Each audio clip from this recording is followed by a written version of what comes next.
ఇకనైనా కేసీఆర్ కూతురు అభిమాన సంఘాలు ఆ సోషల్ మీడియాలో అవన్నీ పెట్టుడు బంద్ చేసుకోండి. రాజకీయ విలువలతో కూడుకున్న రాజకీయం చేసుకొని నాయకులు కండి అని హితవు. అయితే పొలిటీషియన్గా నేను సజెషన్ చేస్తున్నాను. ఇప్పుడు ఆమె ఎవరు? కేసీఆర్ కూతురు కాబట్టి లీడర్ అయింది. జగ్గారెడ్డి ఎవరు?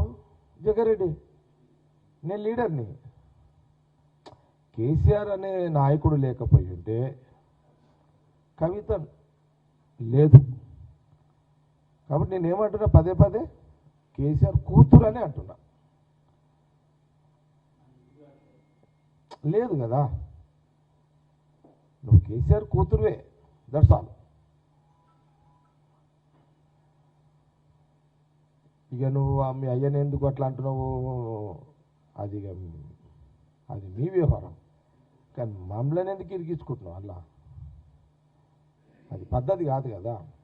కాబట్టి మళ్ళీ చెప్తున్నాను,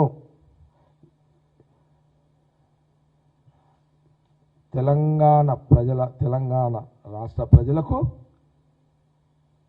ఈ తెలుగు ఛానల్స్ ఆంధ్రప్రదేశ్ రాష్ట్ర ప్రజలు కూడా చూస్తారు. కాబట్టి మళ్ళొక్కసారి ఈ సోషల్ మీడియాలో కేసీఆర్ కూతురు పెడుతున్న సోషల్ మీడియా ప్రకటనలకు వాల్యూ లేదు, పెట్టకండి. నేను అందులో పోవడానికి ఇక అది చెప్తా. కాంగ్రెస్లో పోవడానికి కారణం ఏంటంటే ప్రధానంగా రాజశేఖర రెడ్డి గారు కారణం. నేను ఇంట్లోకి రావడానికి మెయిన్ రాజశేఖర రెడ్డి సాబ్. ఇంకా దీనికి ఒక ఉదాహరణ చెప్తా. నేను టీఆర్ఎస్లో ఉన్నప్పుడు ఎమ్మెల్యేగా, అక్కడ సిద్దిపేట హరీష్ రావు, ఇక్కడ నేను, ఇక్కడ అప్పుడు మున్సిపల్ ఎన్నికలు వచ్చినాయి. రూలింగ్ పార్టీ ఉన్న కాంగ్రెస్ పార్టీ ఆ మున్సిపాలిటీ 2 సీట్లను నేను జగ్గారెడ్డి గెలిపించుకున్నాడు. అదే సిద్దిపేటలో హరీష్ రావు గెలిపించుకున్నాడు. రాష్ట్రంలో టీఆర్ఎస్ ఎక్కడ గెలవలేగా. అది ఆ ఎన్నికను చూసి అది ఆయన అన్నమాట నాకు జట్టి కుసుమ్ కుమార్ నా ఫ్రెండ్ చెప్పిండు. ఆయన నా దగ్గర కుసుమ్ వచ్చిండు, రాజశేఖర రెడ్డి సాబ్ ఒక వార్త నీకు చెప్పమన్నాడు అని. ఏంది కుసుమ్ అన్న, నువ్వు రాజశేఖర రెడ్డి సాబ్ రాజకీయంగా నచ్చినావంట, నువ్వు ఇష్టం ఉంటే మనస్ఫూర్తిగా రాగలిగితే కాంగ్రెస్లో జాయిన్ చేసుకోవడానికి అని నన్ను మన కుసుమ్ వచ్చి అడిగినాను. రాజశేఖర రెడ్డి టాప్ లీడర్ రాజకీయంగా,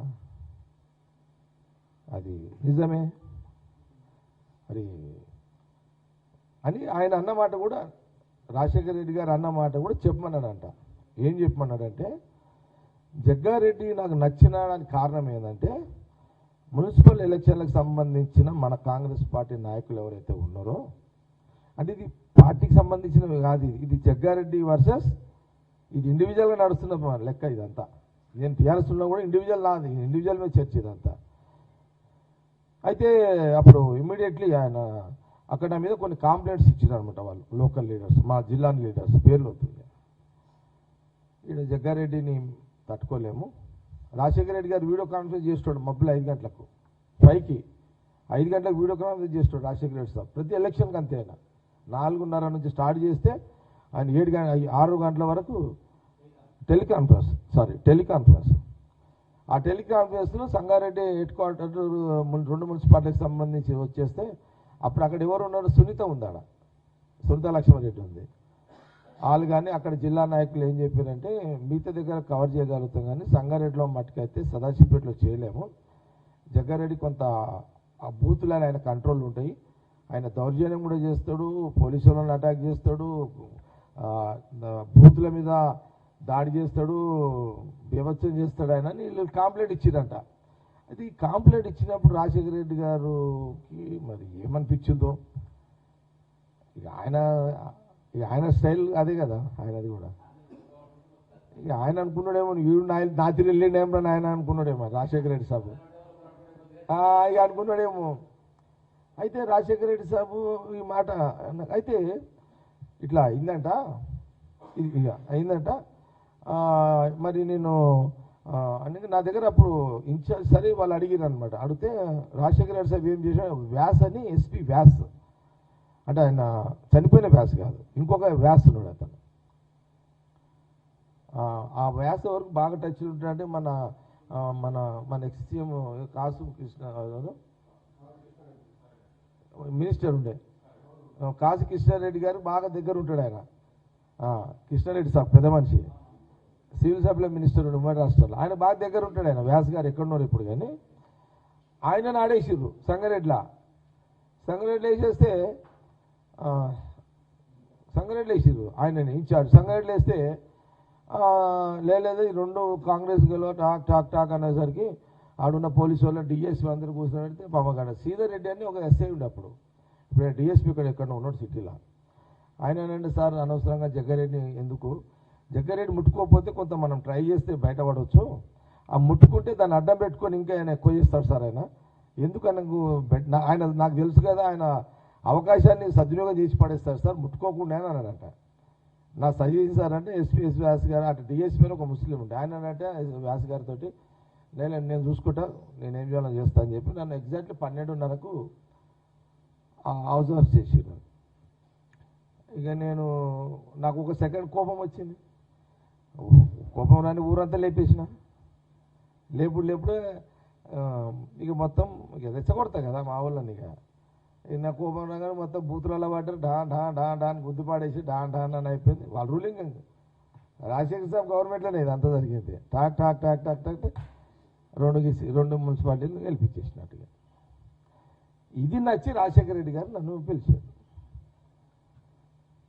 నన్ను ఏమన్నాడు, ఈ కుసుమ్ నాకు చెప్పు, ఈ మాట చెప్పు జగ్గారెడ్డికి అంటే రాజశేఖర రెడ్డి చెప్తే నేను పోయినగా టకటక రాజశేఖర సార్ మా కుసుమ్ ఏమో వెళ్ళిపోయినా. ఇక పోగానే నన్ను అన్నాడు, మొగనివా నువ్వు, నేను ఇంత పెద్ద ఫోర్స్ పెడితే కూడా నువ్వు గెలిపించినావు, నాకు నచ్చినావు జగ్గారెడ్డి, నాకు నచ్చినావు నువ్వు అన్నాడు. నువ్వు ఇష్టపూర్వకంగా రాగలిగితే నీ ఇష్టంతో నేను ఫోర్స్ చేయ, నువ్వు అంటే నాకు నచ్చినావు రాజకీయంగా, నీ అసలు నాకు అవసరం, నువ్వు రాగలిగితే నీకు రెండు పనులు చేసి పెడతా అన్నాడు ఆయన. చెప్పన్నా అన్న ఏం చేయగలుగుతారు అన్న అని అడిగాను. అంటే అప్పుడు ఆయన ఏమన్నాడు, ఇది ఎక్కడ చెప్పకి ఇప్పుడే అన్నాడు. చెప్పన్నా అన్న, నువ్వు వస్తే నీకు ఒక ఐఐటి ఇస్తా, ఐఐటి ఇస్తా, నువ్వు ఒక 600 ఎకరాల భూమి ఇస్తే నీకు ఐఐటి ఇస్తా, ఇది చెప్పకి ఇప్పుడు ఎవరికి, నీ సింగిల్ రోడ్ కదా బాంబే హైవే, ఏది నాకు పడంచెరువు నాకే ఉండే అప్పుడు, గంగారం నుంచి వయా లింగంపల్లి, రామచంద్రాపురం, పటాన్చెరు, ముత్తంగి, రుద్రారం, సంగారెడ్డి చౌరస్తా దాకా నీకు 4-వే హైవే లైన్ ఇస్తా అని చెప్పి నేను. ఎందుకంటే మనకు సెంట్రల్లో సోనియా గాంధీ గారే ఉన్నారు కాబట్టి, అంటే అప్పటికి కొంత క్లారిటీ ఉన్నట్టుంది ఆయనకు ముఖ్యమంత్రి గారికి, రాజశేఖర రెడ్డి సాబ్కు నేషనల్ హైవే ఈ ఐఐటి నడుస్తున్నట్టున్నది. ఇక నీకు తప్పకుండా నేను ఇస్తా, కొంత టైం పడుతుంది, నీకు మాట ఇస్తుంది, ఇది బయట చెప్పుకోకు, నువ్వు గమ్మున వచ్చి నువ్వు ఇష్టం ఉంటే జాయిన్ గా అని చెప్పేసి నేను.